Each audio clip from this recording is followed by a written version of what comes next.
Hey students, thanks for checking out this video.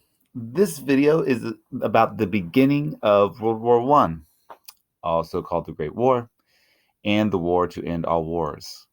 Regardless of what we call it, World War I was a terrible conflict that changed the world and in many ways set the stage for the Second World War that claimed more lives than less than 3 decades later.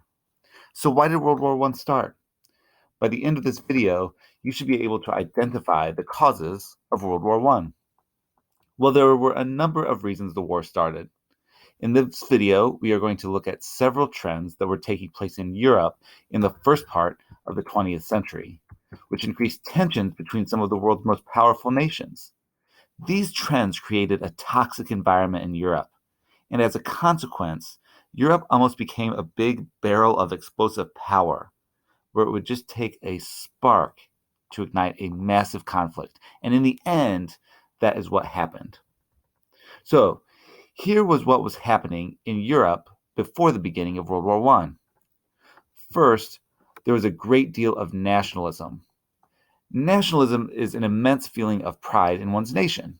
Too often, when we think of a nation, we think of a single country, but that isn't always the case.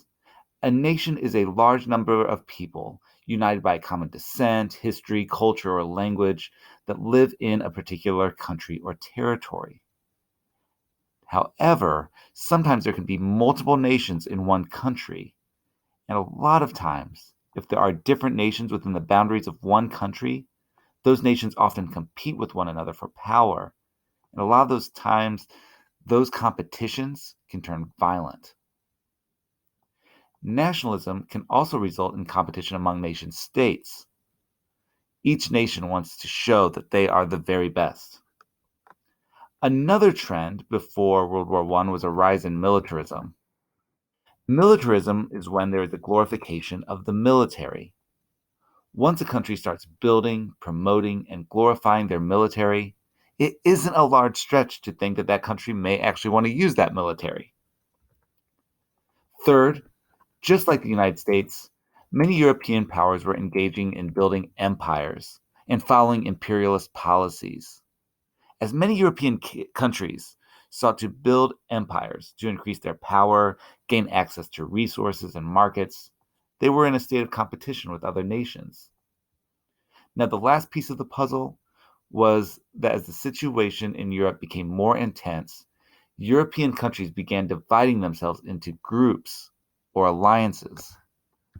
And while these alliances were designed to make European countries feel more secure as the situation in Europe became more dangerous, they also put the continent into an increasingly difficult state. Because if two countries went into war with one another, those fighting countries would bring in their allies and make the conflict bigger and bigger. With these four trends sweeping through Europe, it became possible that a spark might create a massive conflict. And that's what happened.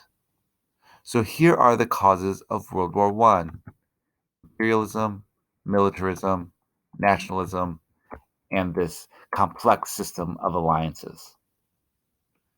Thanks for watching.